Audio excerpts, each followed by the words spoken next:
I never imagined my evening would end the way it did. After the company dinner, my husband's boss offered me a ride home. It seemed like something simple, something polite. But what happened on that ride left me stunned, questioning not just him, but myself as well. The night had that soft, glowing energy you feel after an elegant evening. It was my husband Daniel's company dinner at an upscale restaurant downtown. Dim lighting, expensive wine lists, the quiet hum of conversations under the sound of clinking glasses. I had worn a dark burgundy dress, something I hadn't taken out in years, and it hugged me just right. For the first time in a long time, I felt seen, felt alive. Daniel, as usual, drank too much. He ended up catching a ride with one of the junior associates who lived nearby. Before he left, he kissed my cheek and whispered, "Matteo will take you home." He offered already. I looked over and saw Matteo, Daniel's boss, waiting at the entrance, jacket draped casually over one arm. Composed. Confident in a way you couldn't fake. Matteo was a couple of years older than Daniel, but somehow seemed younger. The silver in his hair wasn't a flaw, it was an asset. He carried himself with the kind of quiet confidence you only get through experience. We had spoken briefly during dinner, polite laughs, a shared look when someone made an awkward toast, and one moment, just one, where his eyes lingered on mine a second longer than they should have. As we walked toward his car, the cool night air wrapped around my shoulders. He noticed, and without a word, placed his jacket around me. It smelled faintly of cedarwood and something deeper, something I couldn't quite place. He opened the car door for me, an old-fashioned gesture that, unexpectedly, made my heart beat faster. The ride began like any other. Smooth jazz played quietly on the radio, and the city lights spilled across the windshield. We talked about the dinner, the company, Daniel. But then, the air shifted. His tone changed. "You looked beautiful tonight, Jessica," he said, eyes fixed on the road. I froze for a moment, unsure if I'd heard him right. "Thank you," I replied softly. "That's sweet of you." Silence followed. At first, comfortable. Then, heavy. Like something was building between us, waiting to be acknowledged. "I've always wondered," he said slowly, "how someone like you ended up with someone like Daniel." The words caught me off guard. "What do you mean by that?" "Don't take it the wrong way," he continued. "You're present. You're thoughtful. There's a warmth to you. Daniel's a good man, but he doesn't always seem to notice what's right in front of him." My heart pounded. Not from fear, but from the way his words touched cracks I hadn't even realized were there. At the next red light, he looked at me, really looked at me, and asked, almost in a whisper, "Has anyone told you lately that you're worth seeing?" My breath caught. "Not for a long time," I admitted. The light turned green, but he didn't move right away. He leaned back, exhaled, and then asked, "Would you mind if we took a longer route home? Just a little. I could use the company. And maybe you could too." I should have said no. I should have told him to drive me straight home. But something about his tone, not pushy, not arrogant, just open, made me nod instead. "Okay," I whispered. We drove on, leaving the bright city lights behind for the quiet edges of the suburbs. This silence wasn't heavy anymore. It felt alive, like something unspoken was unfolding between us. After a while he asked softly, "Are you happy, Jessica?" I stared out the window, my reflection staring back at me. A woman who had spent decades caring for others, managing routines, silencing her own needs. I swallowed hard. "I don't know," I said honestly. "I think I stopped asking myself that a long time ago." He nodded, his voice low but certain. "I've been where you are, going through the motions, watching life from a distance. It's lonely, isn't it? Even when you're not alone. And that's when I felt it. Not desire, not yet. But something deeper. A connection. Real. Unspoken. I never thought anyone really saw that part of me," I said, my voice cracking just slightly. He smiled gently, his eyes soft, and replied, Sometimes all it takes is one person who does. We sat there under the dim orange glow of the street lamp, two people who weren't supposed to feel this way, who hadn't planned for any of it, yet could no longer pretend it wasn't there. He didn't touch me. He didn't even reach for my hand. But something had shifted permanently. As he finally started the car to take me home, I knew deep down this night wasn't the end of something. It was the beginning. The ride back was quiet, but it wasn't awkward. It felt different now, like we had crossed an invisible line, one we could never step back over. The hum of the engine filled the silence, and I was grateful for it. My heart hadn't calmed since Matteo asked me that question. Are you happy? The truth was, I hadn't asked myself that in years. Life had become a rhythm. Not a bad one, just predictable. Dinner at 7. The news at 9. Daniel and I were companions, not strangers, but the spark, that feeling of being seen and wanted, had faded quietly, like the last light of a sunset. When Matteo pulled up in front of my house, he slowed down before parking. He glanced at the driveway, then at me. Your lights are off, he said softly. I looked too. The house was dark. Daniel wasn't home yet. I wasn't surprised. I knew how those nights went. Drinks that turned into late conversations, conversations that became excuses. Matteo hesitated, then spoke carefully. I could wait with you. Just until he gets back. I should have said no.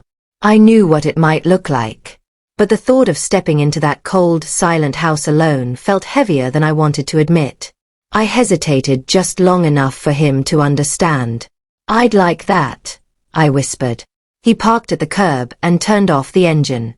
For a moment, we sat there in the stillness, side by side in the dim glow of the streetlight.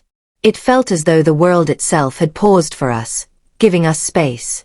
I hope I didn't cross a line earlier, Matteo said quietly. I wasn't trying to interfere. It's just hard to stay silent when I see someone hurting. You didn't, I replied. You were honest. And that meant more than you realize. He turned toward me then, really looked at me. Not at my age. Not at the lines on my face. Not at the years behind me. He looked at me as though I was whole, as though I was still a woman with stories left to write. After a long pause, he asked softly, Jessica, can I ask you something personal? I gave the smallest nod. Do you ever miss being touched? Not just physically, but emotionally, being held in a way that makes you feel like you matter. The question hit me deep, in a place I didn't know was still tender. My chest tightened, my throat ached. I turned to him with eyes brimming, not with sadness, but with the ache of recognition. All the time, I whispered. I just stopped admitting it to myself. A silence settled between us, thick, but not uncomfortable, heavy with understanding. I could see him weighing something in his mind, cautious, respectful. I'm not trying to push you into anything, he said quietly. But if I were your husband, I'd never let you go to bed without reminding you how extraordinary you are. I couldn't respond right away. His words lingered in the air, not heavy in a burdensome way, but heavy in the way truth feels when it's finally spoken aloud. I used to think needing that made me weak, I admitted softly. But maybe I've just been strong for too long. He gave me a small, almost pained smile. Being strong doesn't mean going without love. We sat there in the silence of his car, two people with years behind us, staring into a space filled with things we weren't supposed to feel, words we weren't supposed to say. I didn't want the moment to end. But I didn't want to run from it either. So I did something I hadn't done in years. Slowly, cautiously, I reached across the console and placed my hand on his. It was a small gesture, barely more than a whisper of touch, but it felt like opening a door. He didn't pull away. Instead, he turned his palm upward and held my hand as if it mattered. That was all. No kiss. No boundary crossed. Yet when he finally walked me to the door and waited until I turned the key in the lock, I felt seen in a way I hadn't in decades. As I leaned against the door inside, my heart full of unspoken things, I realized something had shifted. It wasn't really about Matteo. Not entirely. It was about me, remembering that I was still a woman with feelings, with wants, with a right to be more than just someone's wife fading quietly in the background of her own life. I didn't sleep that night. I lay in bed staring at the ceiling, listening to the hum of the fridge downstairs, the occasional car rolling down the street. Daniel didn't come home until after 2 in the morning. I heard him fumbling with his keys, the slow creak of the front door, the thud of shoes kicked off clumsily after too many drinks. He didn't come upstairs. Instead, I heard the couch cushions shift, a muffled sigh, then silence. I stayed in bed. The next morning, the house smelled of stale alcohol and burnt toast. Daniel sat at the table with the paper, barely looking up. "Hey," he mumbled. "Sorry about last night. That kid Steve offered tequila. You know how that goes." I gave a tight smile and nodded. "Yeah, I know." He didn't ask how I got home. He didn't mention Matteo. He didn't notice the silence between us stretching wider than ever. 4 days, I went through the motions. Cooking, cleaning, smiling when I had to. But inside, I was still in Matteo's car, still hearing his voice, still feeling the weight of his question. "Do you ever miss being touched?" I did. God, I did. Not just physically, but emotionally. To be seen, to be wanted, to feel important again. Then, on Thursday, my phone buzzed. A message from Matteo. "Would you have lunch with me?" No pressure. Just company. My stomach fluttered. I stared at the screen far too long before typing back. "Me? Where?" He chose a small, quiet cafe tucked off a side street. 6 tables, homemade bread, and a waitress who greeted him by name. When I walked in, he stood immediately. Calm as ever, but in his eyes, a flicker I recognized. This wasn't just lunch. "You look beautiful," he said. And for once, I didn't argue. I felt beautiful. I'd put on a soft blouse I hadn't worn in years, light makeup, earrings that caught the light. Something inside me was waking up. We talked easily, about books, about the seasons, about the way time feels different as you age. He told me about his wife, how he lost her to cancer 8 years ago, and how he hadn't dated seriously since. I told him about Daniel, about how full of laughter we once were, and how that laughter was slowly replaced by silence. He listened, really listened. "Sometimes," he said gently, "I think we mistake comfort for love. We tell ourselves that if we're not being hurt, then we must be happy." His words sat deep within me. "Do you think," I asked carefully, "that we can still find real connection, even at our age?" Matteo's eyes didn't waver. "I don't think connection cares about age. I think it waits for honesty. That's all." We lingered over coffee long after our plates were cleared. No inappropriate touches. No stolen glances. Just warmth. Intimacy in its quietest, most human form. But when he walked me to my car, something shifted.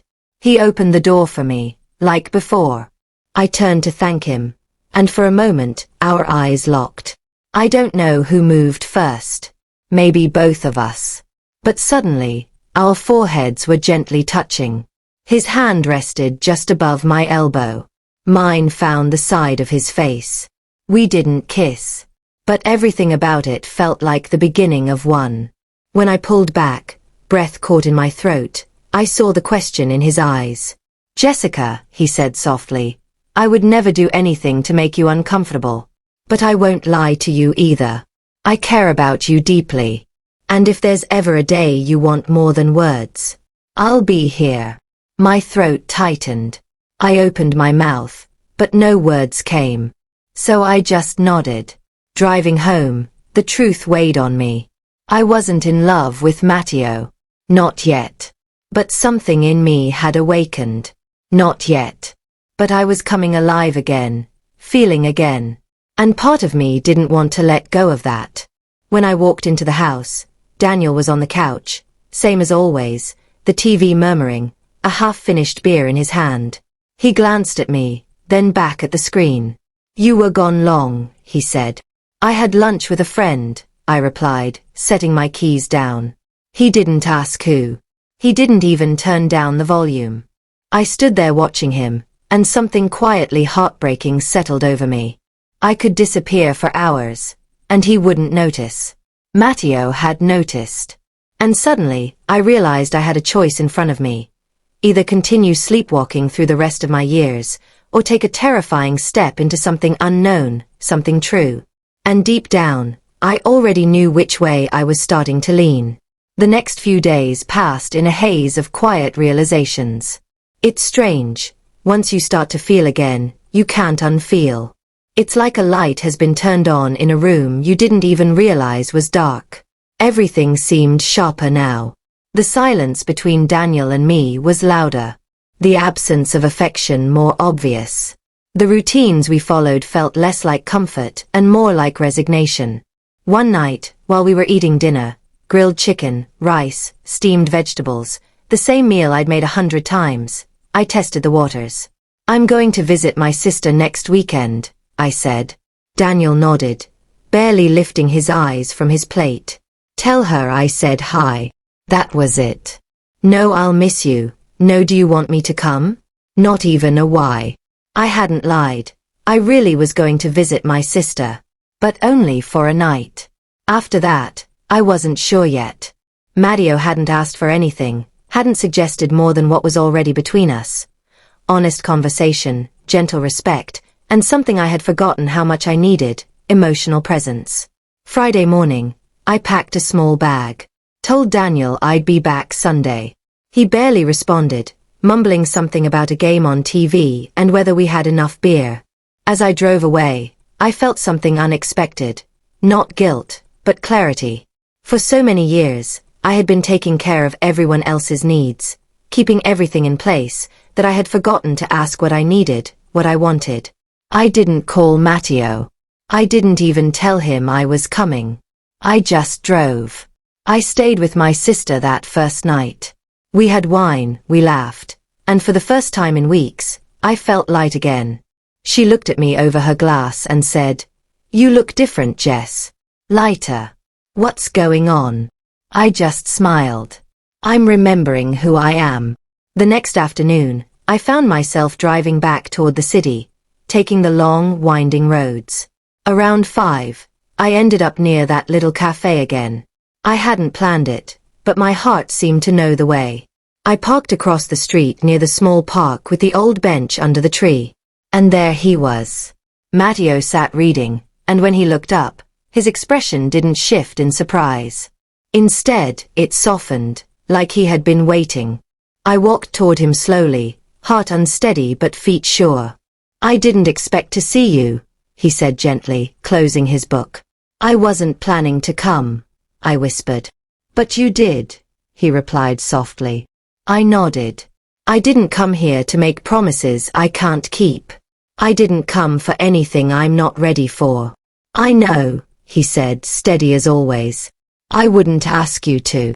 We stood there facing each other, the breeze carrying the quiet between us. A strand of hair fell across my cheek, and he reached up slowly, tucking it behind my ear. His fingers lingered just long enough to leave warmth behind. "Jessica," he said, voice low and steady, "whatever happens after this moment, just know, I see you. Not as someone's wife. Not as someone's past. But as a woman who deserves joy, tenderness, and to be chosen every single day." My throat tightened.